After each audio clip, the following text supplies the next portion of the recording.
आज हम देखेंगे अंकित अवस्थी सर की वीडियो जो कराची के मॉल में जो लूटमार हुई थी उसके बारे में है। और चलिए देखते हैं।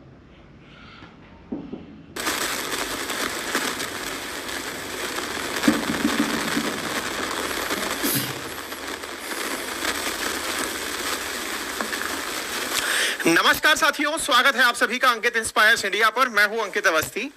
जनरली पाकिस्तान पर हम लंबे समय से खबरें नहीं कर रहे हैं। लंबे समय से खबरें इसलिए नहीं कर रहे हैं क्योंकि इनके कुछ ऐसे हैं नहीं खबर देने लायक स्थितियां जो आपसे साझा की जाएं। तो कोई बड़ी अंतर्राष्ट्रीय घटना घटित होती है तो हम उसको आपके साथ साझा करते हैं। जैसे हमने आपके साथ में अभी 4 दिन पहले सेशन साझा किया था ये बताने के लिए कि संघाई सहयोग संगठन जो है SCO, उसकी बैठक होने वाली है। दुनिया के 10 बड़े राष्ट्र अध्यक्ष यहाँ के मेंबर हैं। उसकी मीटिंग पाकिस्तान होस्ट कर रहा है और उस होस्टिंग में भारत को निमंत्रण भेजा है। उस निमंत्रण के बाद क्या पीएम मोदी जाएंगे? तो एक बड़ा मुद्दा था, इसलिए हमने डिस्कशन पॉइंट ऑफ व्यू से आपके सामने उसे रख करके छोड़ दिया था कि भाई ठीक है, ये बड़ी जानकारी है, पाकिस्तान से रिलेटेड है, तो आपको पता होनी चाहिए। कोई बात नहीं, हम SCO पाकिस्तान में होगा कि नहीं होगा, ये भी अभी संशय की बात है। इन घटनाओं के साथ इसी बीच में दुनिया भर के अंदर जिक्र होने लगा कि क्या SCO की मीटिंग पाकिस्तान में हो पाएगी, क्योंकि पाकिस्तान और भारत के बीच में जो जगजाहिर कलेश है उसके चलते दुनिया के देश पहुंचेंगे कि नहीं। हम ये भी सोच ही रहे थे कि ठीक है, होगा कि नहीं होगा। भारत के प्रधानमंत्री पता चले कि विदेश मंत्री को भेज दिए या ऑनलाइन जाकर मीटिंग ज्वाइन कर लिए, कुछ भी तरीके हो सकते हैं। लेकिन हमारे इन तमाम सेशंस के बीच में एक खबर बहुत बड़ी बन गई और वो बन गई कि यहाँ का एक मॉल लुट गया।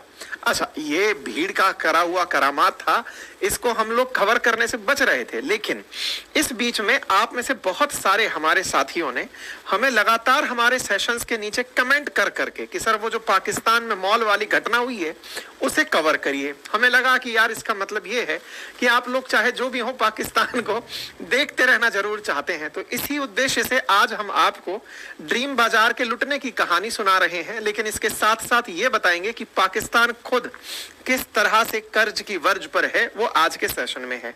घटना हो रही है ड्रीम बाजार मॉल की, जो कि कराची में है। और कराची कहां है? अगर आप अरब सागर में हैं, अरब सागर से आप अगर चलें हॉर्मुज स्ट्रेट की तरफ, फारस की खाड़ी की तरफ, तो पाकिस्तान जिसे अपना मुंबई बुलाता है, जैसे अपन मुंबई को औद्योगिक सिटी ऑफ इंडिया कहते हैं, इंडस्ट्रियल सिटी कहते हैं, बाजार कहते हैं, वित्तीय सिटी कहते हैं, ऐसे पाकिस्तान वाले कराची को अपना मुंबई बुलाते हैं कि ये हमारा मुंबई है। कराची में स्टॉक एक्सचेंज में मुंबई की तर्ज पर कि साहब हमारा बॉम्बे स्टॉक एक्सचेंज की तरह कराची स्टॉक एक्सचेंज होगा। कराची की घटना है। घटना क्या है जिसको आप सब जानना चाह रहे हैं? वो सुर्खी है। सुर्खी ये है कि पाकिस्तान के अंदर कोई ड्रीम बाजार नाम से मॉल था। भीड़ गई, पहले ही दिन खुलते ही उसे लूट ली। और पाकिस्तान के न्यूज चैनल्स की अगर खबर देखी जाए तो ARY न्यूज के मुताबिक ओपनिंग डे पर ही उसने जो भारी छूट का ऐलान किया था, उस छूट के चलते जनता टूट पड़ी। नजारे सोशल मीडिया पर बहुत चल रहे हैं। वीडियोस आपके सामने है कि किस तरह से इस भीड़ को डंडे मार मार कर भगाया जा रहा है। अब भीड़ है, हजारों की भी है, लाखों की भी है, भीड़ है। लेकिन बड़ा प्रश्न यह है कि क्या पाकिस्तान में पहली बार कोई मॉल खुल रहा था? आंसर है नहीं। लेकिन ऐसा क्या था जिसने भीड़ को इतना उत्साही कर दिया? और अगर ये पाकिस्तान का मुंबई है और मुंबई में इतनी भीड़ अगर आकर मॉल को लूटने पहुंच गई है, तो ये बड़ा सवाल है। जनरली हम इसे लूटने की घटना तो बाद में घटी हुई घटना कह सकते हैं। शुरुआत में भीड़ पहुंची क्यों? तो जवाब है कि इन्होंने दाम घटा दिए थे। इन्होंने शुरुआती दिन ही कुछ छूट का ऐलान कर दिया था। छूट का ऐलान यहाँ पर नजरिए में दिखाई दे रहा है। भीड़ डे 1 की एंट्री के लिए बाहर ऐसे खड़ी है जैसे माल मुफ्त में मिल रहा हो। हालांकि पाकिस्तान में छूट के कारण उनके सबसे बड़े शहरों में से एक कराची में भीड़ का इस तरह एकत्रित होना और भीड़ के द्वारा कांच के गेट को ये सहारे से धक्का देकर यूं तोड़ते हुए अंदर घुसते चले जाना दर्शाता है कि भीड़ इस अपेक्षा में ही नहीं थी कि उन्हें माल सस्ता भी मिल सकता है। सवाल बनेगा कि ऐसा क्यों? क्योंकि पाकिस्तान के अंदर जब तमाम सरकारी प्रयास हो गए, उसके बावजूद भी इनकी महंगाई 9.5% से ऊपर चल रही है।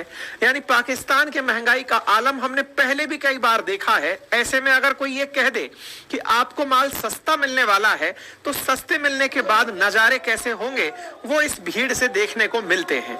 खुद पाकिस्तानी खुद पर शर्मिंदा हो रहे हैं। बहुत से वीडियो सोशल मीडिया पर चल रहे हैं। पाकिस्तानी खुद से सवाल कर रहे हैं कि हमारे हालात क्या हो गए हैं, कि हमें किसी ने छूट का ऑफर दिया और पूरा शहर उमड़ पड़ा, और उस उमड़े हुए शहर ने जो हालात बना दिए वो ये तस्वीरें बयान कर रहे हैं।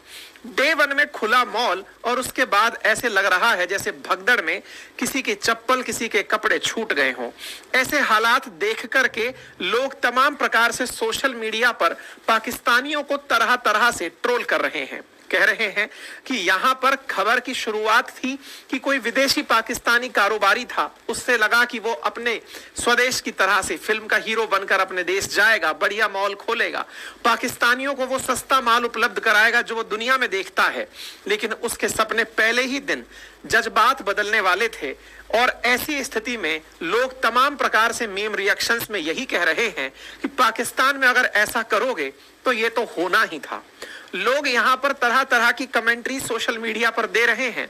इनमें से कुछ का कहना है कि और इन्हें कश्मीर चाहिए, कुछ लोग कह रहे हैं कि ये तो 100% ही डिस्काउंट हो गया है, और कुछ लोग इन्हें बांग्लादेश यानी कि पहले वाले पाकिस्तान से कनेक्ट कर दे रहे हैं कि साहब बांग्लादेशी हो या ये हो, कपड़े लूटने के लिए ही जाने जाते हैं। आपने हाल ही में बांग्लादेश में किस प्रकार से शेख हसीना के कपड़ों को ले जाते हुए उन्मादी भीड़ को देखा था। कुछ वैसा ही नजारा यहां देखकर लोगों ने तमाम प्रकार से ड्रीम बाजार की प्रतिक्रियाएं साझा की। आप तस्वीरें देखें तो देखकर आपको यह समझने में देर नहीं होगी कि एक बहुत बड़ा मॉल, यानी कि अगर 6 फीट का एक व्यक्ति है तो लगभग 60 फीट जितनी जिसकी हाइट है, बढ़िया मॉल दिख रहा है। और ऐसे मॉल के बाहर इस तरह का पहले दिन का नजारा दुनिया भर में चर्चा का विषय बन गया है। जहां तहां लोग सोशल मीडिया पर इसे साझा कर रहे हैं। मॉल के जो संचालक हैं वो खुद इस बात से दुखी हैं कि भाई हमने मॉल के अंदर जो काम खोला ये पहले दिन के लिए नहीं था, ये हमेशा रहने वाला था। हमेशा के लिए रहने वाली चीज पर भी हमारे साथ ऐसी दुर्घटना हो जाएगी, हमने नहीं सोचा था। पता नहीं ये लोग कहां से आ गई। मतलब ऐसा नहीं है कि हमने ओपनिंग डे पर ही प्राइसेस घटाई थी, साल भर रहने वाली प्राइसेस थी, उसके बावजूद भी लोग आकर टूट पड़े। इसका मतलब आप समझिए कि पाकिस्तानियों की मनोदशा ये है कि सस्ता माल तो मिल ही नहीं सकता। अगर कोई मॉल वाला कह रहा है कि हम सस्ता माल दे रहे हैं, इसका मतलब ये तो मजाक है, और अगर ये सच है तो अगले दिन ये माल बचेगा नहीं, चलकर लूट लो। संचालकों का कहना है कि हम साल भर जो प्राइस रखने वाले थे उस प्राइस के लिए हमने मॉल खोला, और उसके बावजूद डे 1 पर जनता ऐसे आ पड़ी कि ये लंगर लग रहा हो और अगले दिन ना मिले। पाकिस्तानियों के ये हालात देखते ही बनते हैं। पाकिस्तान में इस लूटपाट की घटना के चलते इनके सो कॉल्ड मुंबई यानी कि कराची में ट्रैफिक तक जाम हो गया। पुलिस कर्मियों की कमी का बहुत बड़ा नुकसान इन्हें देखना पड़ा। खैर, फिलहाल इस मॉल से आगे चलते हुए पाकिस्तान के माहौल का रुख करते हैं। साथियों, पाकिस्तान एक अंतरराष्ट्रीय इवेंट के आयोजन में है, लेकिन उससे पहले ये इन्फ्लेशन की लड़ाई लड़ रहा है। महंगाई के चलते वर्ल्ड बैंक का हाल ही में एक डेटा है जिसमें पता चलता है कि लगभग 10 मिलियन पाकिस्तानी अभी गरीबी रेखा की तरफ सरक कर जाएंगे। जहां भारत के अंदर करोड़ों लोग गरीबी रेखा को क्रॉस करके उच्च मतलब निम्न मध्य आय की तरफ शिफ्ट हो रहे हैं, इनके यहां पर रिवर्स डायरेक्शन में फ्लो हो रहा है। ऐसे में महंगाई का बढ़ना और महंगाई के साथ साथ इनके ऊपर एक अंतरराष्ट्रीय इवेंट आयोजित करने की जिम्मेदारी का आना, यह बड़ा सवाल देखता है कि क्या पाकिस्तान एससीओ का होस्ट बन पाएगा। अब आपके दिमाग में एक प्रश्न होगा कि एससीओ का होस्ट इन्होंने खुद से ही तो कहा होगा कि हमें बनना है, पैसा बचा के रखा होगा। जी नहीं, एससीओ कंट्रीज जो 10 मेंबर कंट्रीज हैं, इन्हें इनके अल्फाबेटिकल ऑर्डर में कहा जाता है कि अब ये मीटिंग आप आयोजित करेंगे। अल्फाबेटिकली इनका नंबर आ गया है। ये बिल्कुल वैसे ही है जैसे महिलाएं कई बार वो गेम खेलती हैं जिसमें कि जिम्मेदारी आ जाती है, मतलब महिलाएं खेलें, बच्चे खेलें, बड़े बूढ़े खेलें कि हाँ भाई सब लोग मिलकर के राउंड राउंड खेल रहे हैं। अब ये आपका नंबर आ गया है क्योंकि एक बार पार्टी आपके घर हो गई, अब दूसरे के घर होगी, अब तीसरे के घर होगी। किटी पार्टी स्टाइल में जो होती है एससीओ की जो मीटिंग है वो इसी तरह से जिम्मेदारी पूर्वक आती है कि अल्फाबेटिकली पहले इस देश में हो गई, कजाकिस्तान में हो गई, तो अब पाकिस्तान में होगी। तो इस तरह से ये नंबर के साथ चलते आ रहे थे। नंबर पाकिस्तानियों का आ गया है। पाकिस्तानी पहले ही संकट में है। एससीओ की बैठक आयोजित करना और उसमें इतने सारे राष्ट्र अध्यक्षों को बुलाना, एक तो उनके आने में खर्चा, साथ में उनके साथ जो लवाजमा आता है उनके ठहराने का खर्चा, सिक्योरिटी के खर्चे, ये झेल पाएगा कि नहीं। अब ये सवाल क्यों है?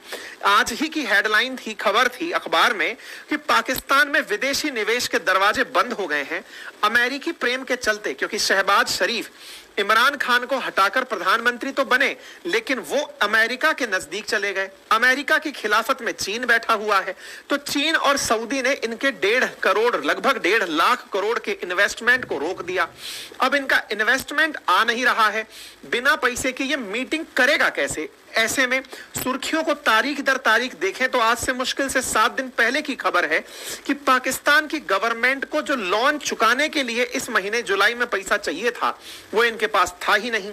आंकड़ों पर अगर नजर डालें तो आप पाएंगे कि इनको पूरे साल भर चलाने के लिए अगर 4.5 बिलियन अमेरिकी डॉलर की आवश्यकता है दुनिया भर से कर्जे की, तो पाकिस्तान उसमें मात्र 200 मिलियन डॉलर ही एक महीने में फिलहाल जुटा पाया है।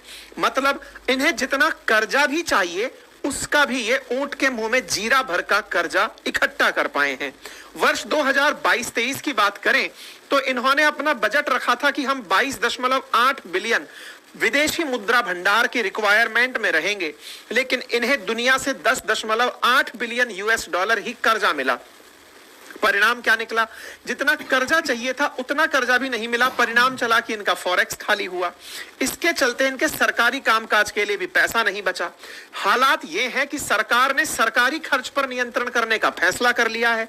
कैबिनेट ने 6 मंत्रालयों के 80 से ज्यादा विभागों का विलय करने का या उन्हें खत्म करने का फैसला कर लिया है कि भाई ये डिपार्टमेंट की जो मिनिस्ट्रीज हैं इन्हें बंद कर दो, विभागों की संख्या 82 से घटाकर 40 कर दो। इसका मतलब तो ये हुआ कि ये अब मिनिमम गवर्नमेंट और मैक्सिमम गवर्नेंस की तरफ बढ़ रहे हैं। शायद ये गुड गवर्नेंस अपनाने जा रहे हैं। कंगाली में इन्हें बहुत बड़ी समझ आ गई है। इसके साथ साथ सरकार ने गैर जरूरी खर्चों पर भी रोक लगाने का फैसला किया है। इसमें अब सरकार अपने सरकारी दफ्तरों की साफ सफाई से जुड़े कार्यों को भी शामिल कर रही है कि जब 7 दिन में सफाई हो सकती है तो रोज क्यों करनी।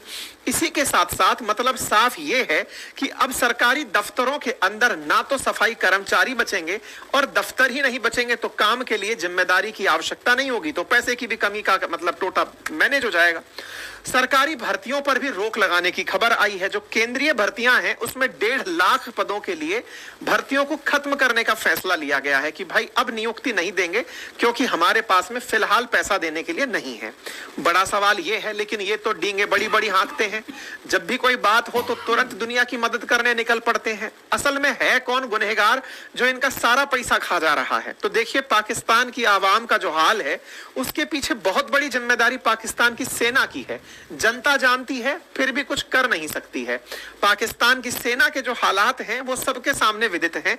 लेकिन 2 सितंबर की ही इनके अखबार की ही एक कटिंग देख लीजिए, और कटिंग थी कि ऑडिट में पता चला है कि इनकी जो डिफेंस सेक्टर के फाइनेंसेस हैं उनमें बड़ी इरेगुलरिटीज का पता चला है। मतलब समझिए कि इनके जो रक्षा में पैसे खर्च हो रहे हैं, सेना पर जो पैसे खर्च हो रहे हैं उनमें बहुत ज्यादा गड़बड़ झाला है। जैसे अपने यहां पर controller auditor general of India यानी सीएजी होता है, ऐसे पाकिस्तान में एजीपी होता है यानी ऑडिटर जनरल ऑफ पाकिस्तान होता है। उसकी एक रिपोर्ट आई है और उस रिपोर्ट में पता चलता है कि गंभीर वित्तीय अनियमितताएं और अपारदर्शी तरीके से खरीद की गई है। इन्होंने अपनी 2023-24 की जो रक्षा सेवा पर रिपोर्ट है उसमें 300 से ज्यादा पेज की रिपोर्ट प्रकाशित करते हुए कहा कि 566.29 अरब पाकिस्तानी रुपये के खर्च को शामिल किया गया। इनमें से 2022-23 के ऑडिट के दूसरे चरण में 335.63 अरब और दूसरे ऑडिट के प्रथम चरण में 230 बिलियन रुपए शामिल किए गए हैं। यानी कि ये अरबों पाकिस्तानी रुपया खर्च कर रहे हैं। ऐसे में इनके मूल बजट के लिए जो अलाउ किया गया पैसा था उससे भी ज्यादा ये पैसा मांग लिए। साथ ही साथ ऑडिट में पता चलता है कि इन्होंने अनौपचारिक अनुबंध में कई ऐसे निवेश किए हैं जहां पर आवश्यकता से 3 गुना अधिक तक पैसा खर्च किया गया है। मतलब बोली प्रक्रिया के अंदर जितना ठेकेदारों को पैसा मिलना देना था उससे 3 गुना तक इनकी सेना ने पेमेंट किया है। मतलब साफ है कि उन्होंने जो धन दिया है वो धन दूसरे रूट से घूमकर दुबई पहुंचेगा, तो जो सेना के अधिकारी यहां से रिटायर्ड होकर जाएंगे वो दुबई में आलीशान घर बनाएंगे। तो फिर पाकिस्तान क्या करेगा? पाकिस्तान अपना कटोरा लेकर के जाएगा, लेकिन कितनी बार जाएगा? इससे अच्छा तो विकल्प है कि पाकिस्तान बिक जाए। पाकिस्तान बिकने की प्रक्रिया जारी है। पाकिस्तान अपने देश के बहुत से हिस्सों को, बहुत सी सड़कें, बहुत से मतलब इनके बहुत सारे पार्क, बहुत सारे इनके देश के अंदर बहुत सारे संस्थान, उनको ये धीरे धीरे करके विदेशियों को सौंपते जा रहे हैं। उसी क्रम में ये सऊदी अरब के साथ है। और सऊदी अरब की खबर क्या है अब आप वो भी देख लीजिए। अभी 7 दिन पहले की खबर है कि सऊदी अरब पाकिस्तान के अंदर माइनिंग प्रोजेक्ट खरीद रहा है। अब आप जानकर आश्चर्य करेंगे, जिस जगह सऊदी अरब माइनिंग प्रोजेक्ट खरीदने की बात कर रहा है वो इनके बलूचिस्तान वाले क्षेत्र में है। बलूचिस्तान वो क्षेत्र है जो पाकिस्तान से पहले ही अलग होना चाहता है। बलोच लोग जो आए दिन, अभी कुछ दिन पहले अगर आपने देखा हो तो एक ही दिन के अंदर 12 जगह हमले करके 100 से अधिक लोगों की जान पाकिस्तान में बलोच लिबरेशन आर्मी के अटैक से हुई थी। यानी वो लोग जो इनके साथ रहना नहीं चाहते, उन लोगों के बहुत से संसाधनों को ये लगातार बेचने में लगे हैं। पाकिस्तानियों ने इनके यहां पर एक माइन है जिसका नाम है रैको डिक माइन। ये कॉपर और गोल्ड की माइन है। कॉपर और गोल्ड की माइन में जो बलूचिस्तान की सरकार है उसका 25% हिस्सा है। बाकी हिस्सा ऑलमोस्ट ये लोग बेच चुके हैं। ऐसे के अधिकार में 50% मतलब रैकोडिक माइन जिसमें गोल्ड और कॉपर की बात बताई जा रही है, जहां गोल्ड माइन की बातें हैं, पाकिस्तानी लोग ऑलरेडी रैकोडिक माइन में 50% से अधिक हिस्सा कनाडा की सरकार को बेच चुके हैं, कैनेडियन कंपनी को बेच चुके हैं रैकोडिक माइन के अंदर। मतलब आप ये देखिए कि पाकिस्तान ने ऑलरेडी एक कंपनी है जिसका नाम है बैरिक गोल्ड, उसको 50% स्टेक बेचा हुआ है। 25% हिस्सा बलूचिस्तान की सरकार का है। बाकी बचा हुआ जो 25% रह गया उसमें से 15% ये सऊदी अरब को दे देंगे। सऊदी अरब को ये जो हिस्सा देंगे उसके लिए पाकिस्तानी लोग $6 बिलियन से लेकर $6.5 बिलियन के आसपास सऊदी अरब से पाएंगे, ताकि इस माइन में पैसे के साथ माइन के अधिकार चले जाएं और यहां से गोल्ड और कॉपर निकालकर सऊदी अरब ले जाए। बलूचिस्तान के अंदर ग्वादार पोर्ट है जो ऑलरेडी पाकिस्तान ने चाइना को बेच दिया। $60 बिलियन में जो सी पैक का निर्माण किया इन्होंने, उसमें ऑलरेडी ये बहुत सा हिस्सा बेच चुके हैं। कहने का मतलब पाकिस्तान ऑन सेल है। अब ऑन सेल में हमने पहले भी आपसे यही सा सवाल कहा था और पूछा था कि क्या बिकने वाला है क्या पाकिस्तान, क्योंकि जिस तरह की ये लगातार हरकत कर रहे हैं वो जग जाहिर है। बाकी आप इस विषय पर क्या सोचते हैं, अपनी राय जरूर रखें।